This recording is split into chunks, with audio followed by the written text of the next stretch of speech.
On this episode, we visit Sylacauga, Alabama, where the remote location for a new school sparked controversy. A neighborhood that depends on walking needs to have schools and other destinations nearby. We travel north to Birmingham, where Alabama Safe Kids works to prevent injuries to children. The Highway Safety Director for the Regional Planning Commission works to prevent injuries to pedestrians of all ages. Finally, we talk with a pediatrician about the importance of physical activity and good nutrition to children. Stay tuned.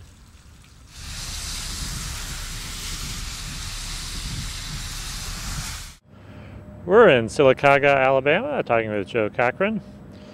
What's the significance of the site we're standing on?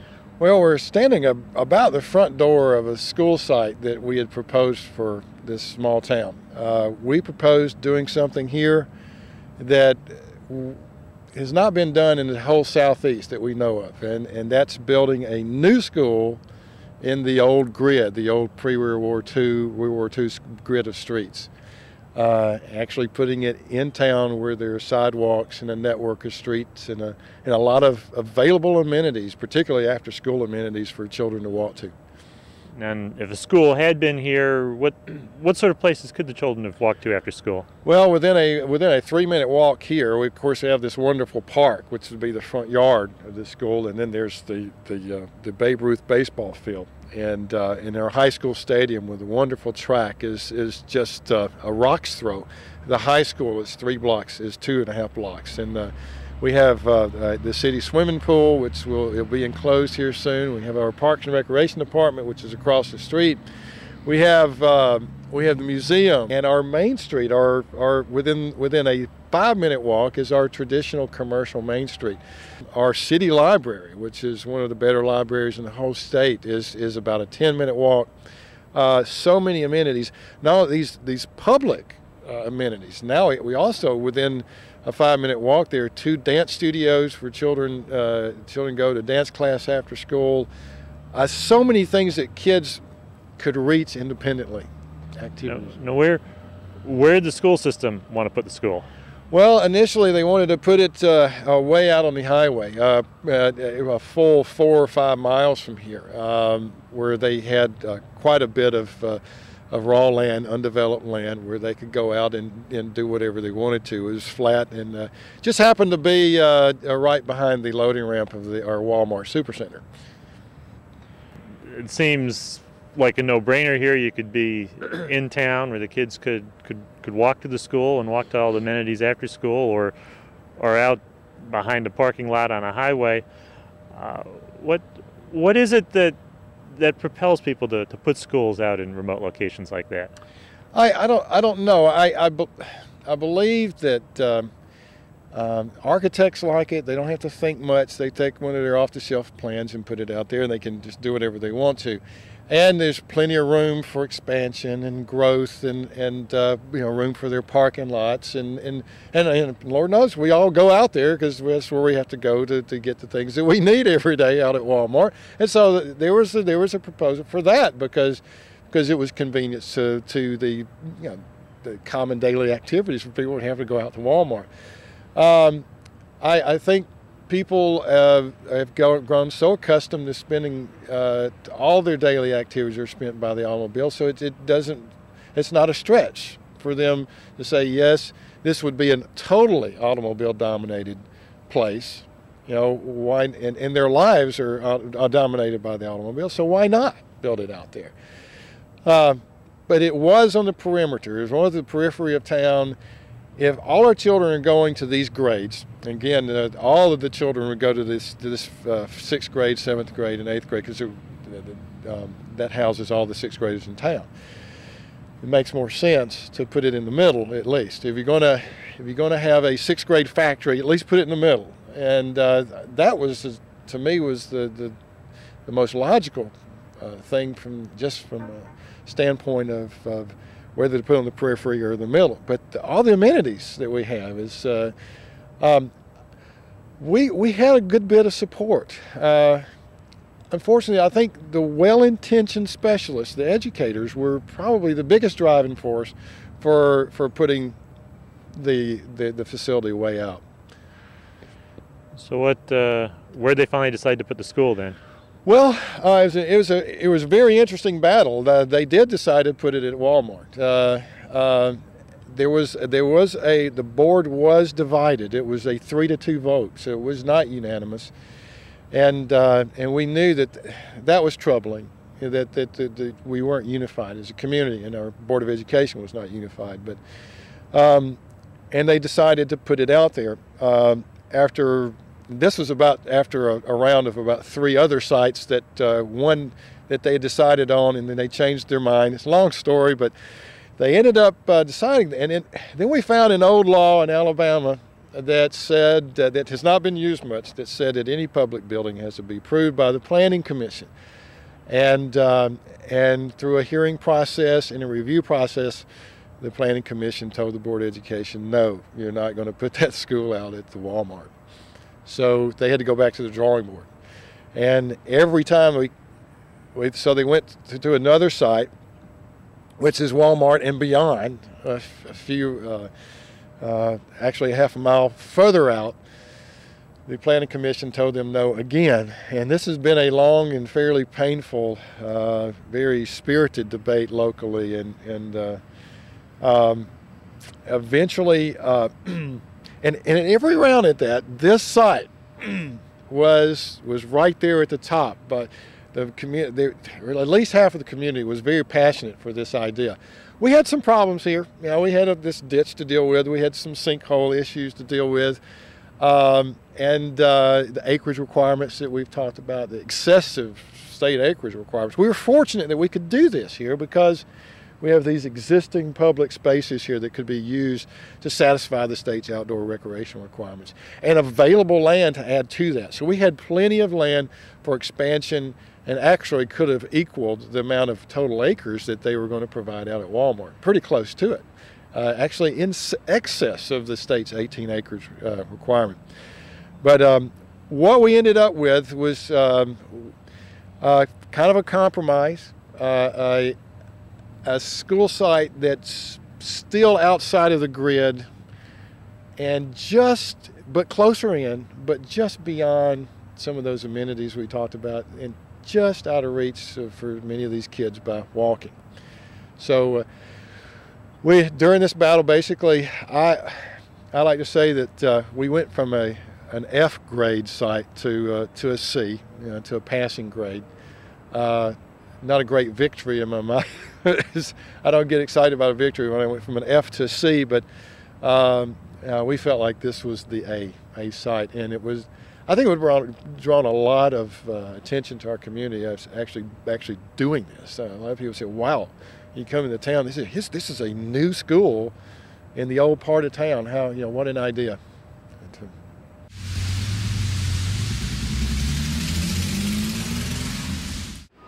We're in Sylacauga, Alabama, talking with Greg Holtzclaw.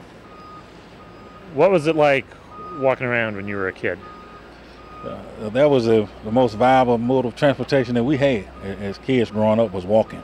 And everywhere that we had to go, whether it was school or town or to visit friends on the other side of town, that's how we got there. What are the challenges like for kids trying to walk around your neighborhood nowadays? Well, for children to get around now, the things that we used to enjoy, they're so much farther away.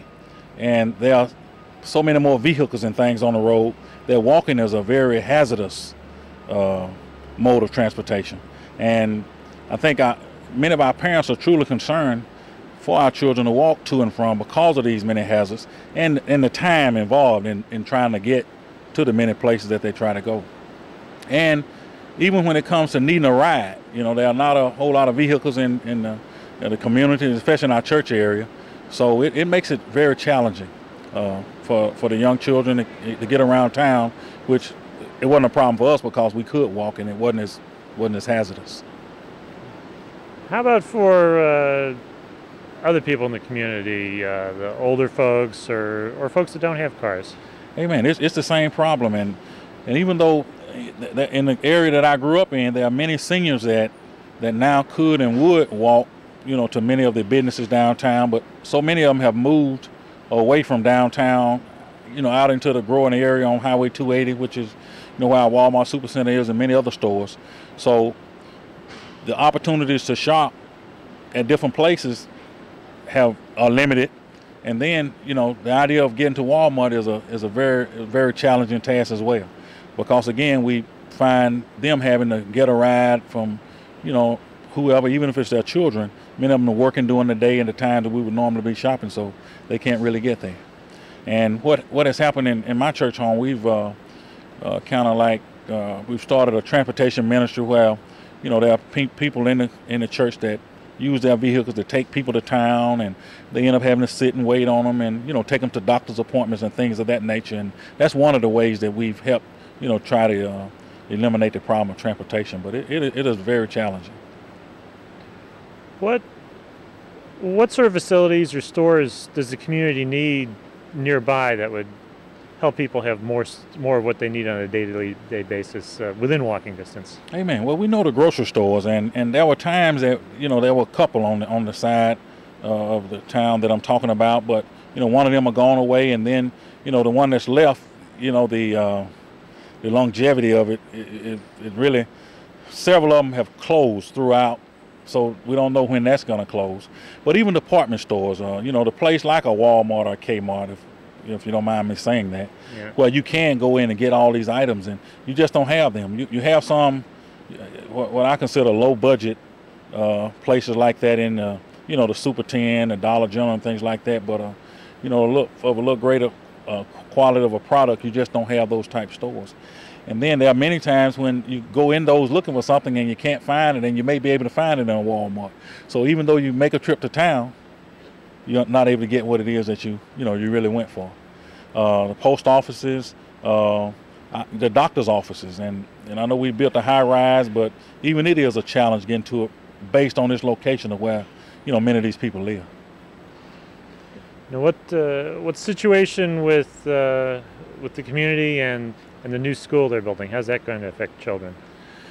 Well, it's a real concern for me, because if we expecting those children to walk to school, it's no way that they can go without having to either negotiate a railroad track and all of the gravel and the rocks, which is a hazard, or what I consider a major thoroughfare, which is the old Talladega Highway, and it's just not acceptable.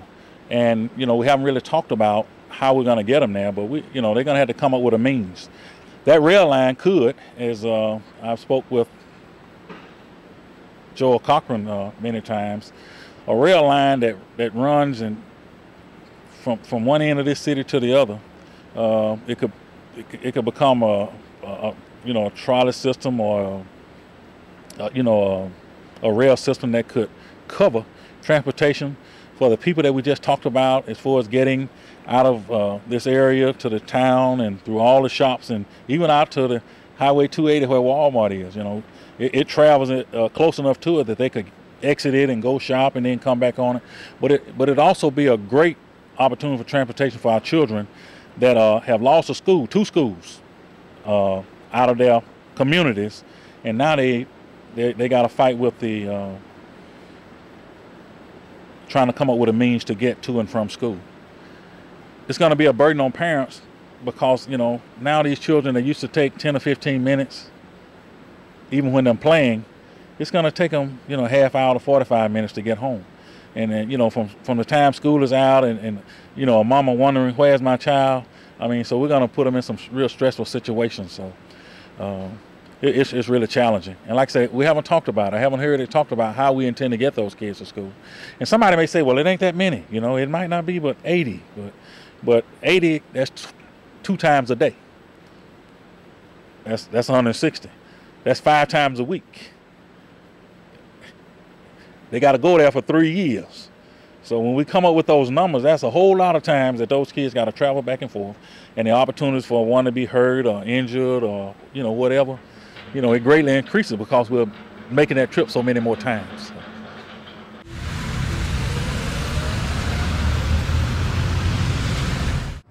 We're in Birmingham, Alabama, talking with Janie Applegate, who's Associate Director of Alabama Safe Kids.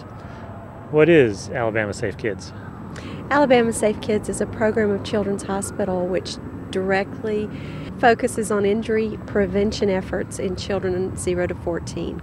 Actually, we go a little higher than 14 at the hospital, but for our Alabama Safe Kids program, it's 14 and under that we concentrate on.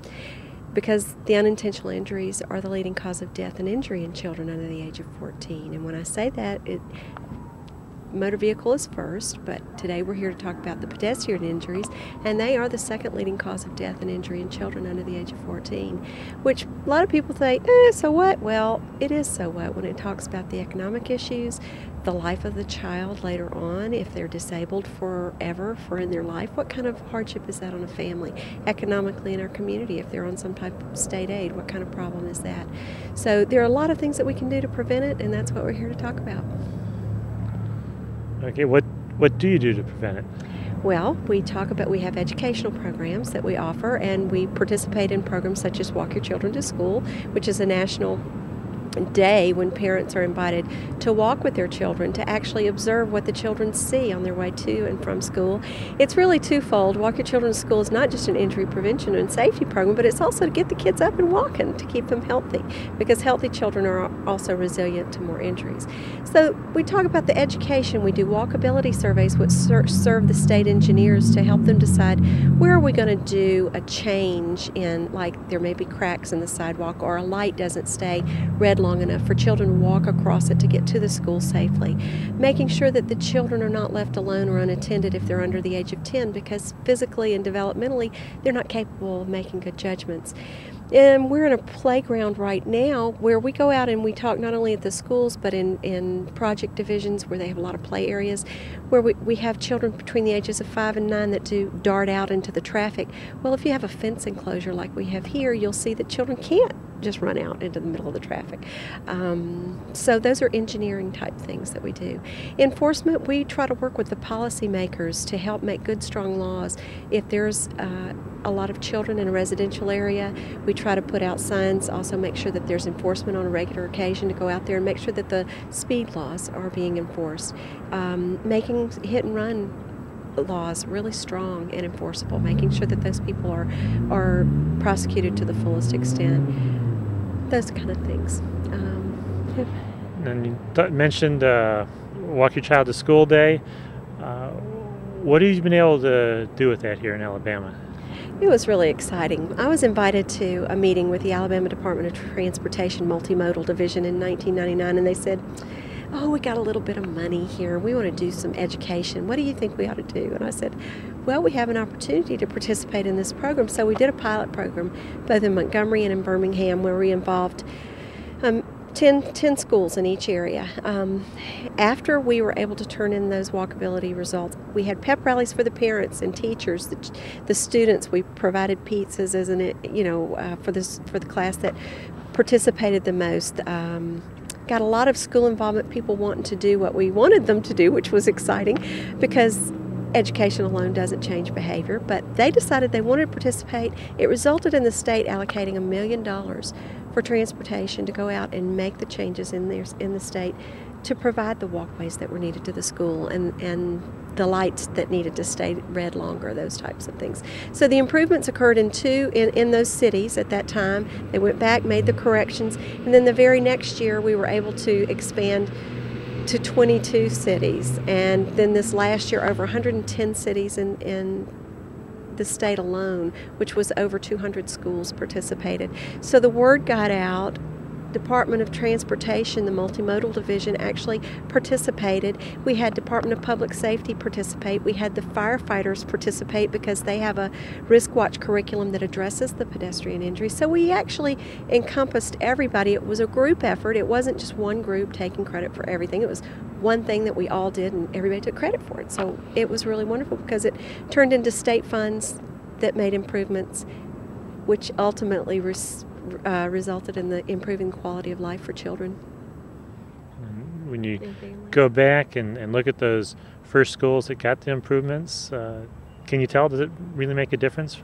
Absolutely. It really has made a difference, and because those schools have participated since those changes have been made, they've been able to show the improvements and make the comments. Some of those same parents that walked their children to school 3 years ago can now say, it would have never happened if we hadn't done this in the first place. So actually getting that parental involvement, the school involvement, the dedication from the local leaders as well as the state leaders, and change can occur.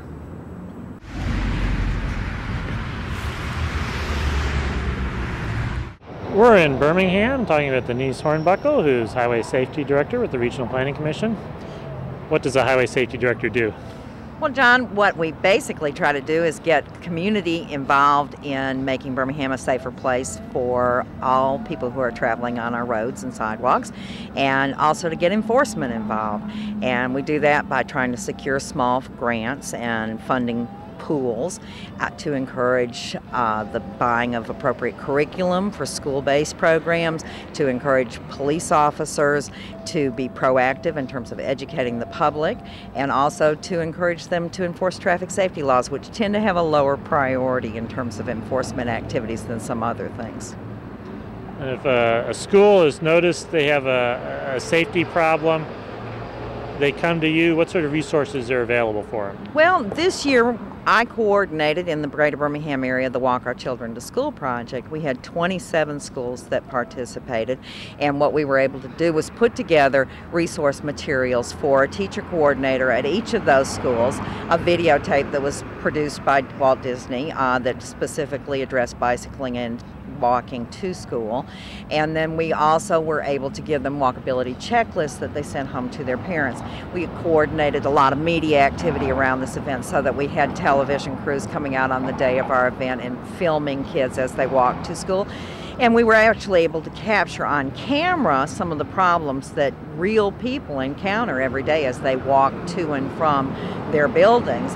And, these are dangerous situations that have to be addressed. And what we try to do then is to secure funding to address those specific problems. We've been able to fix some bad sidewalks. We've been able to add some actual sidewalk stretches. We've been able to paint walks in different areas. As a matter of fact, we were responsible for the restriping of the crosswalks that are right here where we're interviewing right now. Have you seen a decrease or an increase in public awareness of traffic safety issues over the years? I think that on many levels there's been an increase in public awareness. I think parents in general are more aware of the dangers. And unfortunately what has happened is that because parents are afraid to let their children get out there and walk, we're seeing the concomitant increase in obesity in children and lack of good health in children. And it's also a function of how our communities are set up too. But I know that my parents didn't think anything about letting us go out and just run the neighborhoods. Parents nowadays are much more careful about letting their children walk or be out of their sight. And I do think that the word has gotten out there, that good public health message is permeating our culture, but we need to give people tools to do something positive with that information. We don't want people to just be afraid. We want them to be proactive and to know what they can do to take care of their children, to take care of themselves.